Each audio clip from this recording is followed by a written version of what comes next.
চাঁপাইনবাবগঞ্জে নদীতে গোসলে নেমে প্রাণ গেছে 5 শিশুর। এমন মর্মান্তিক ঘটনায় শোকের ছায়া নেমে এসেছে পুরো গ্রামে। কান্না আর আহাজারিতে ভারী হয়ে উঠেছে পরিবেশ। National health and injury service বলছে, আঘাতজনিত কারণে শিশু মৃত্যুর 60% হয় পানিতে ডুবে। নদী পাড়ে হাহাকার, বুকের ধঞ্জে ডুবে গেছে এই জলে। 2 পরিবারের 4 শিশুসহ 5 জনের নিথর দেহ উদ্ধার করে স্থানীয়রা। স্বজনদের কান্নায় ভারী হয়ে ওঠে চারপাশ। শুক্রবার দুপুরে চাঁপাইনবাবগঞ্জ সদরের চরচাকলা গ্রামের মরা নদীতে গোসলে নেমে প্রথমে তলিয়ে যায় এক শিশু। বাকি 4 শিশু তাকে উদ্ধার করতে গিয়ে নিজেরাও ডুবে যায়। কেউই সাঁতার না পারায় তীরে আর ফিরতে পারেনি।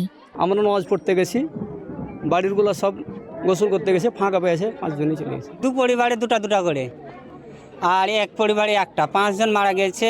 আমরা অনেক চেষ্টা করলাম যে হয়তো বাঁচবে এরকম ছিল, কিন্তু আসলে কিছু ছিল না। একটা ডুবে ওকে ধরতে গেছে, ওকে ডুবে মেরেছে, ওকে চেপে ধরেছে, একই জায়গাতে 5টায় ডুবে মেরেছে। যেহেতু নদীর বিষয়, আমরা নৌ পুলিশকে অবহিত করেছি। নৌ পুলিশ খুব শর্ট টাইমে এখানে এসে পৌঁছাবে। নৌ পুলিশ এসে আইনগত ব্যবস্থা গ্রহণ করবে এবং আমরা জেলা পুলিশের পক্ষ থেকে এই সময় পরিবারকে আমরা শোকাহত। National health and injury survey বাংলাদেশের সবশেষ তথ্য অনুযায়ী দেশে আনুমানিক বছরে 14,000-এরও বেশি শিশুর মৃত্যু হয় পানিতে ডুবে। দিনে গড়ে মারা যায় 40 শিশু।